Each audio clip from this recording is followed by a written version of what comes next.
man, T.O. Haney. It seems to be getting booked. Let's talk about it. This is high-speed chess. That's what you're watching. Now, yesterday I kind of went on T.O. I felt like he was sabotaging his career to get away from Devin Haney. Allegedly is booked, and allegedly Turkey is upping his purse to 11 million, which is double the initial purse Teofimo was being offered. So that's a bit insane. That's more than double. That is a bit insane. If it takes you that much to get up for this Haney fight, I'm a bit worried for Tio on this one. Now, I got to be honest. I'm going to jump straight into this matchup. We're going to do a very surface level breakdown. We'll get more into the deep, in-depth stuff later as the fight grows closer. But right now, really surface level stuff. Haney versus Jose Ramirez. Really bad fight. Really left a sour taste in my mouth and a lot of fans' mouth. I got to be honest with you. The unfortunate truth here, Devin Haney can beat Teofimo Lopez the same way he beat Jose Ramirez. That's the unfortunate truth. Devin Haney can play cat and mouse with Tio, and unfortunately, this mouse is a bit too quick. I gotta be honest with you. That's the bad news about this fight. The good news is Devin Haney more than likely won't do that.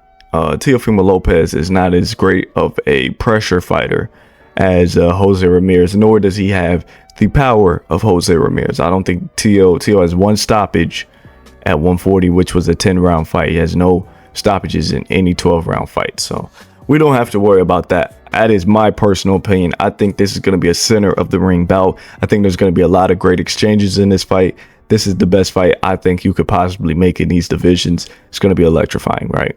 Now, what really worries me about Tio is the lack of cutting off the ring, man. The Jermaine Ortiz fight, I'm still like, that was worrying.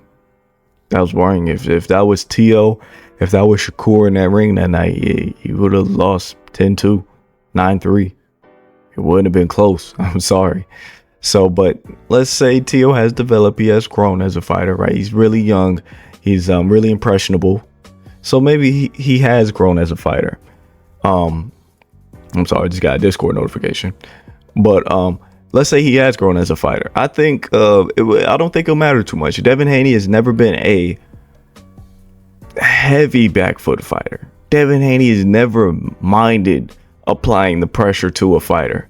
This whole running narrative is based and stems from the Ramirez fight. Now, Haney has a low output and he doesn't mind using and utilizing his lateral movement, but he's never really been a runner to me. Actually, I believe Gervonta Davis has fought more backwards than Devin Haney has. The only thing that makes Haney get this running narrative, like I said, is the Jose Ramirez fight and the fact that he's black and he fights in the Philly shell. I got to be honest.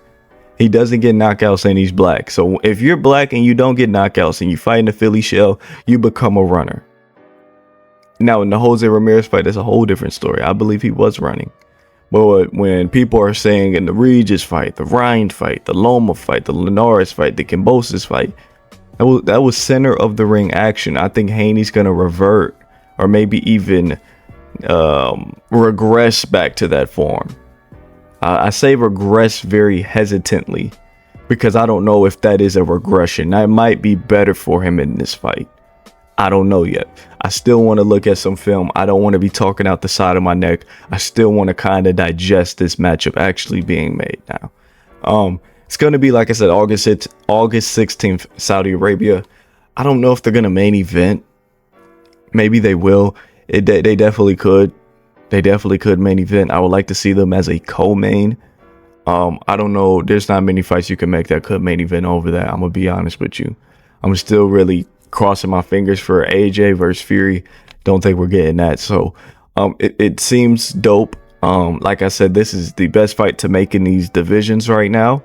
This is one of the best fights to make in all of boxing. These are two guys hungry. This fight should have been happening at 35, but things happen. These are two guys hungry, former lineal, one undisputed, one unified. What more could you ask for? These are the type of things we need to get boxing going again. We need big fights right? It doesn't matter who wins or loses. I'm Team Haney. You guys know I'm rocking out with Haney. But above all else, I'm a fan of boxing, and we need to get the sport moving. Errol Spence versus Terrence Crawford is a great example of that. I'm from Omaha. My family's from Omaha, Nebraska, right? I was going for Bud. I love Terrence Crawford, obviously. So I didn't really give a damn. Bud won that fight. But that fight was essential. Now, 2-3 years down the road, we're able to get this Canelo super fight because of that fight. Mega fights build up more mega fights. Stars build up more stars. We need the stars to fight the stars. We need the mega fights to happen. So later down the road, more of them can happen. Bivol probably does not fight Canelo, or Bivol does not fight Better Be probably without Canelo. We need the fights to happen. We need the stars to take risk. And I am looking at you as well, Canelo. Inoue Nakatani, that's going to set up so much more stuff down the road.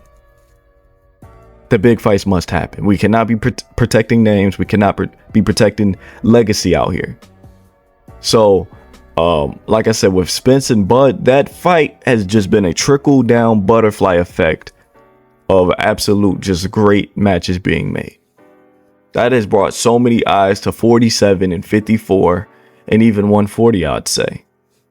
And now, like I said, 2-3 years down the line, we're going to get Canelo Bud, which is being built up to be fight of the century, fight of the decade, whatever the hell you want to call it. So T.O. Haney is going to be really big and is going to set up a lot. We're going to look back and say this was the fight. Lomachenko's done. We can't pick on Loma anymore. You young guys got to start fighting. You guys both took out Loma. Loma is the reason this fight is happening right now. Loma taking a fight with T.O., giving T.O. a great opportunity at that young age, and T.O. seizing the moment and beating Lomachenko, who was number one pound for pound at the time, was a great victory. But T.O. seizing the moment and Loma giving him the opportunity was able to give Kambosos the opportunity, and then Haney the opportunity, and then the next guy, and then the next guy. So this fight is here because of Loma.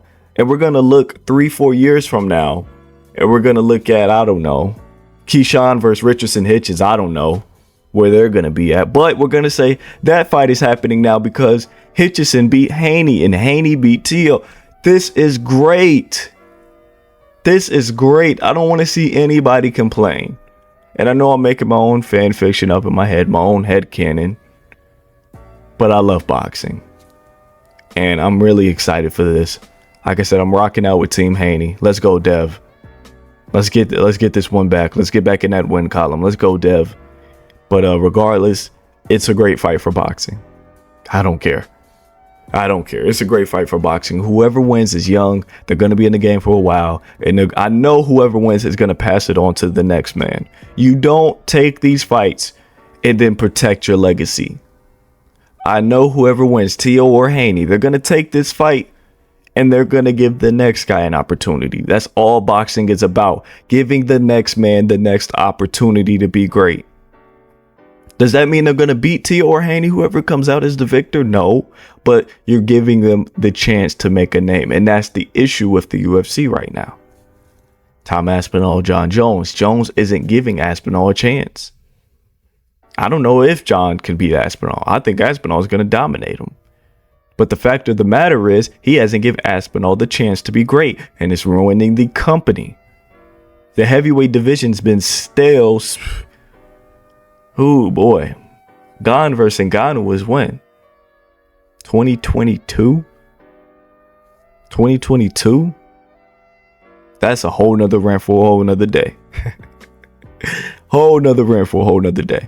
The fact of the matter is, I'm really excited.